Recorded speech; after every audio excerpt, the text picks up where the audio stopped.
If you've seen your fair share of media discussions, chances are that you've come across someone argue that a certain work of fiction can be classified as the so-called hero's journey. And in my experience, battle shonen are particularly susceptible to this, that One Piece or something like that is basically the hero's journey, and therefore by implication, a great work of literature. Now, I have a confession to make. This is a pet peeve of mine.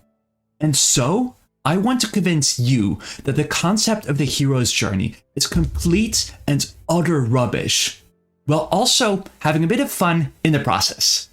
Hello, my name is Sean, and today I will prove that the ecchi manga To Love Through Darkness is nothing less than the hero's journey.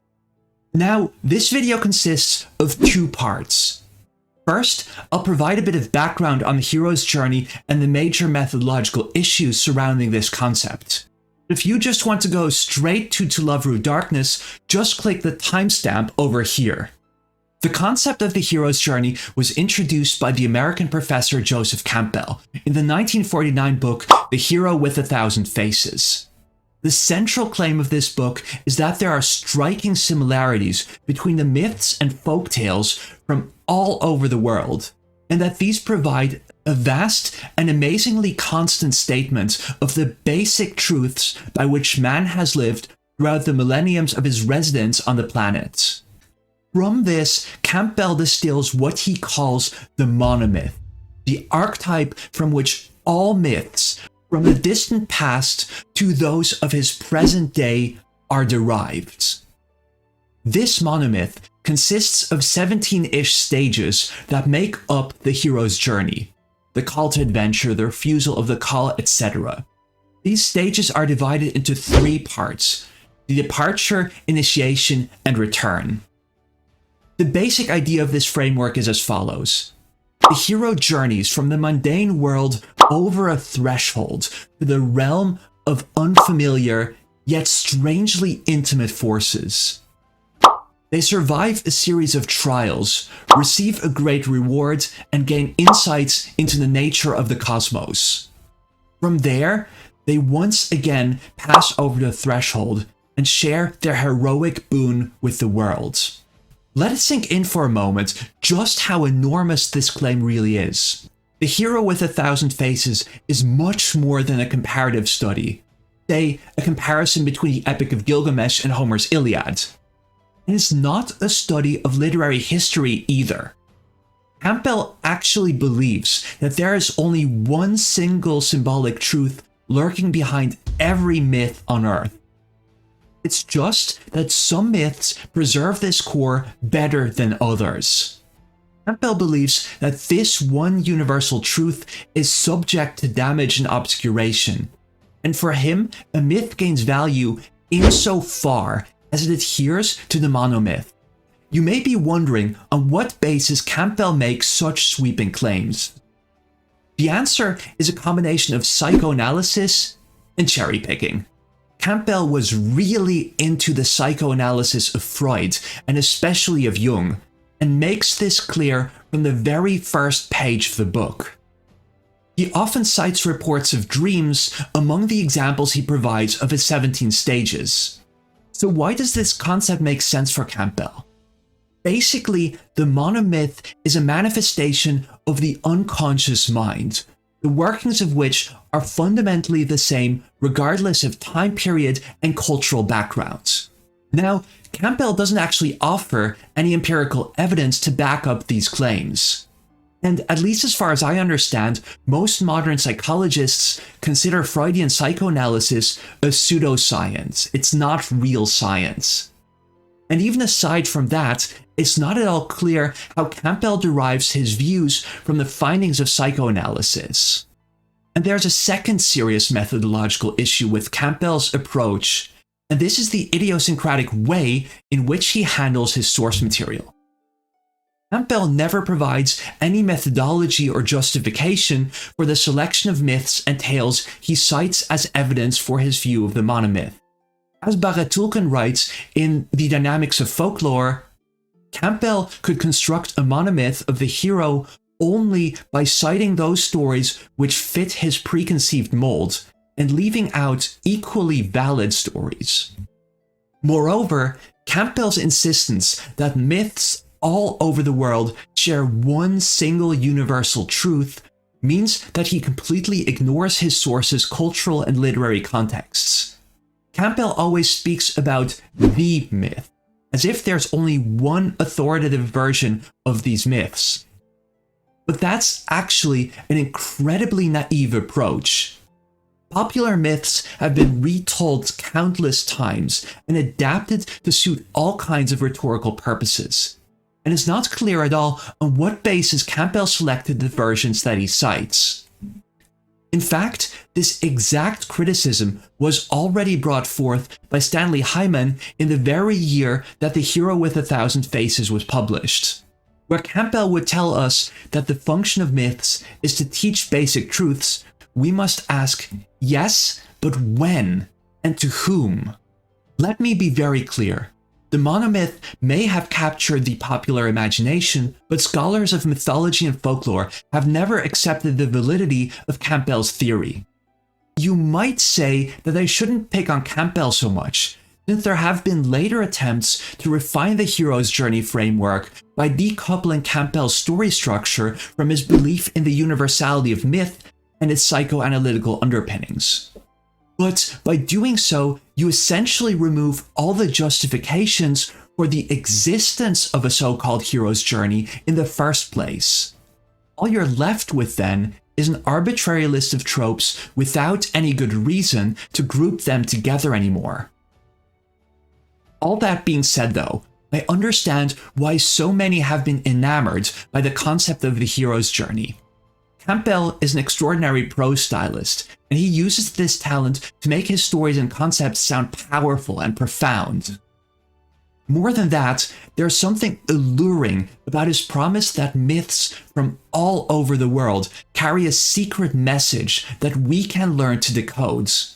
The Hero with 1,000 Faces is the kind of book that I really wanted to believe, even when I knew that there is no factual basis to any of his claims. So, all that is to say that it sounds profound when someone proves that a manga contains all the stages of the hero's journey. This seems like a deep, meaningful statement. But in actuality, a more honest way to frame this is that they've succeeded in pinpointing a set of arbitrary concepts made up by a lad who was really into dream interpretation, and nothing more than that. Applying the terms from Campbell's monomyth does not confer literary merit onto anything by itself, and does not prove that the work communicates any kind of universal truth. Of course, that's not to say that you can't use the hero's journey as inspiration for your own writing, but then make sure that reproducing the template is not a goal in itself. Tell a story that's compelling in its own right, with or without this narrative structure. But aside from that, most hero's journey discourse is more a question of creative interpretation rather than an actual analysis of a story's structure and themes. You can turn most anything into the hero's journey if you just try hard enough. So, let me take you on a mystical journey and tell you about a manga that reveals the deepest truths of the human condition. It's a manga that penetrates the depths of the unconscious and exposes mankind transcending its mortal destiny. This manga is nothing less than a modern-day hero's journey. And its name is To Love Through Darkness. This modern epic starts with a seemingly innocuous problem. Momo has fallen for Rito Yuki, a high school student who just confessed his love to her older sister Lala. Fortunately, Momo and Lala are princesses of the intergalactic empire of Deviluk, and in their royal families, it's actually pretty normal to have concubines. And so, one fateful day, Momo approaches Rito as the herald, sounding the clarion with the call to adventure. She is the frog, the serpent, the rejected one, the representative of that unconscious deep wherein are hoarded all the rejected, unadmitted factors of existence. Momo proposes a plan that will rouse Rito's repressed desires from their slumber. She will create a harem for Rito, the future king of Deviluk. Momo will transform a mild-mannered Japanese teenager into an insatiable carnivore and join Rito's harem in the process. But at this point, the fledgling hero is not yet ready to venture forth into the unknown. Rito is shackled by Earth's common sense. And so we reach the second stage of the journey, the refusal of the call. Yet, no matter how much Rito struggles, he can never escape the clutches of fate. And so we get the next stage, supernatural aid. While Rito is sleeping, he is approached by Maya, a sentient transforming weapon from outer space who just happens to look like an attractive teenage girl. Maya has the power to enter someone's dreamscape and meld together with their unconscious. And so, she accesses Rito's deepest instinctual desires, the id suppressed by his superego. It's here that we discover that even meek Rito couldn't resist the temptations of the flesh and fully reject the harem plan. Maya represents the benign, protecting power of destiny, a promise that the peace of paradise, which was first known within the mother womb, is not lost. And it's no coincidence at all that this takes place in a bath.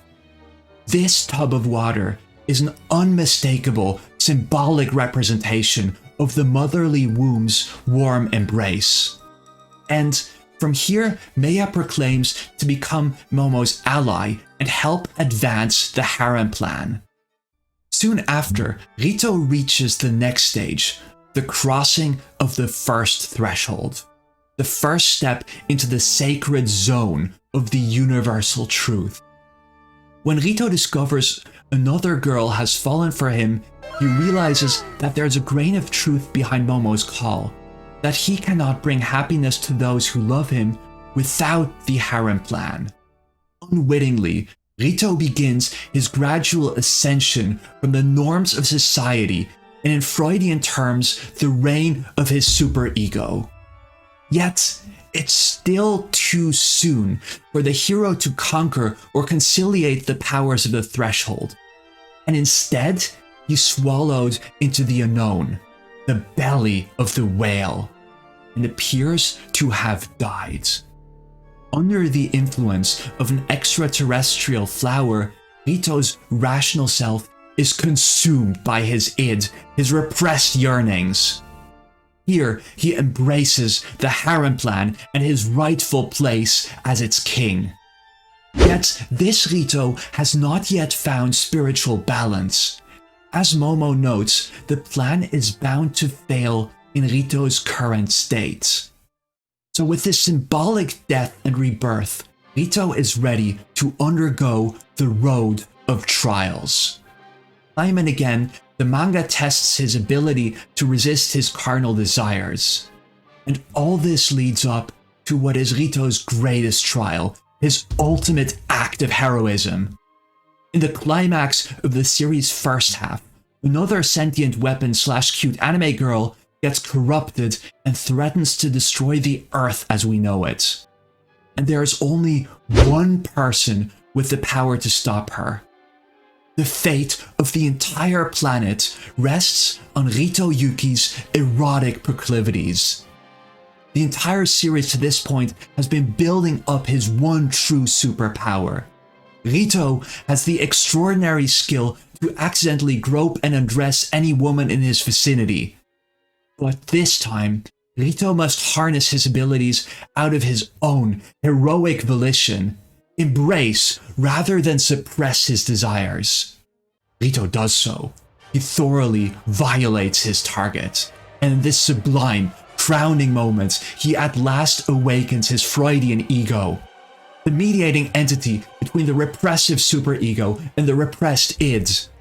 In the land of trials, the hero must put aside his pride, his virtue, and submit to the absolutely intolerable.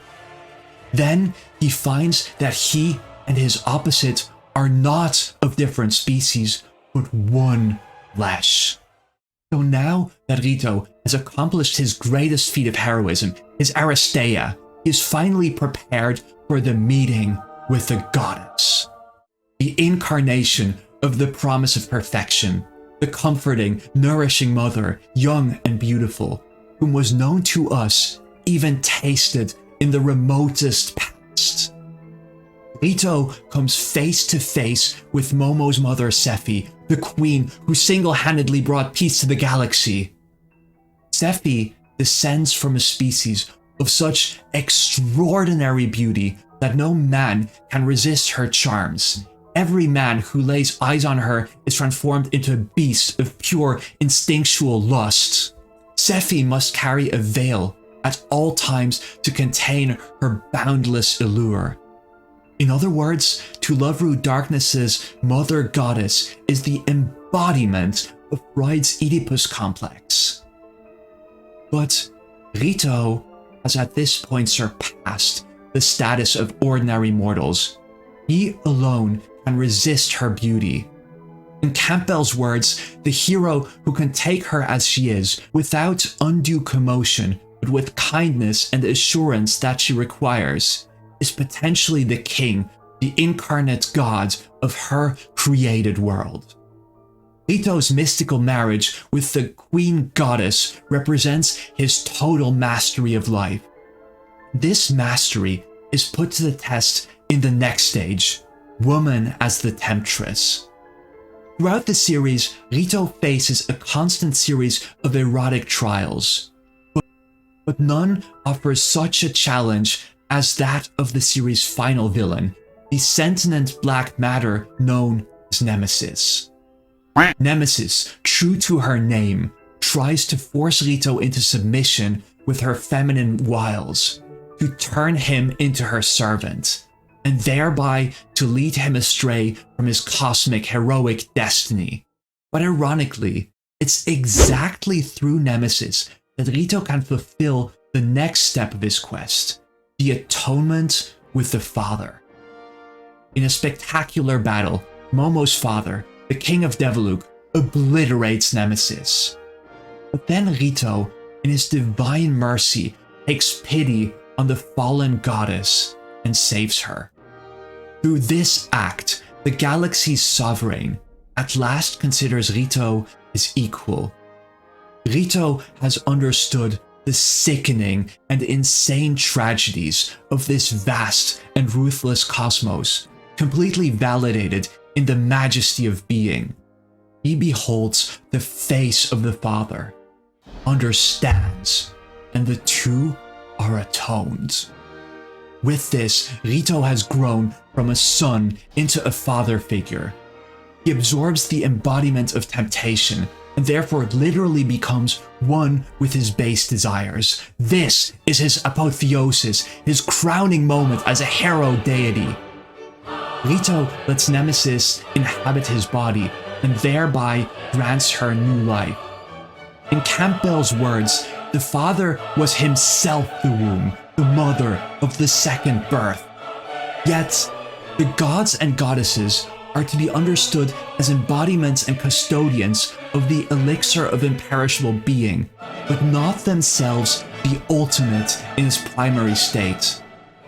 Rito's apotheosis, through unification with Nemesis, is only a means to bring about the final stage of his voyage beyond the threshold, the moment where he obtains the ultimate boon. Nemesis takes over Rito's school and declares that every female student henceforth becomes Rito's concubine. Rito, the newly proclaimed father god, is hereby granted the ability to disseminate his elixir of life. When the hero quest has been accomplished, the adventurer must still return with his life-transmuting trophy. The hero cannot be subsumed by the laws of the realm beyond the threshold. He must still venture back home. And so, the third part of the heroic journey begins with the refusal of the return. Rito at last embraces the harem plan, electing the norms of outer space over those of his mother, Earth. But this Rito has yet to confront society with his ego-shattering, life-redeeming elixir. And so, we reach the next stage, rescue from without. And for this, there could not be a more fitting helper than Haruna Sairenji, Rito's first love. Long last, Haruna confesses her feelings to Rito, and in doing so, reminds Rito that his Boon from the world beyond cannot be brought back without friction. Haruna cannot bring herself to be part of the harem, and this causes Rito to waver once more. And in this climactic encounter, Rito crosses the return threshold. He rejects the harem plan at the very end. Now, you may be thinking that this renders Rito's heroic journey a failure, but nothing could be further from the truth. Here's the great key to the understanding of myth and symbol. The two kingdoms are actually one. The realm of the gods is a forgotten dimension of the world we know. Rito, over the course of the series, has penetrated the depths of his psyche, emerged with his ego unfettered, and returned. Not as the Rito from the start of the series, but one in perfect harmony with his desires. His mystical voyage has revealed that Earth and Deviluk, monogamy and polygamy, are fundamentally one and the same. He loves both the one and the many. His henogamic desire results in what we might call Schrödinger's harem. And with this, he has been blessed with a vision amounting to a glimpse of the essential nature of the cosmos. Not his personal fate, but the fate of mankind, of life as a whole. The atom in the solar system has been open to him.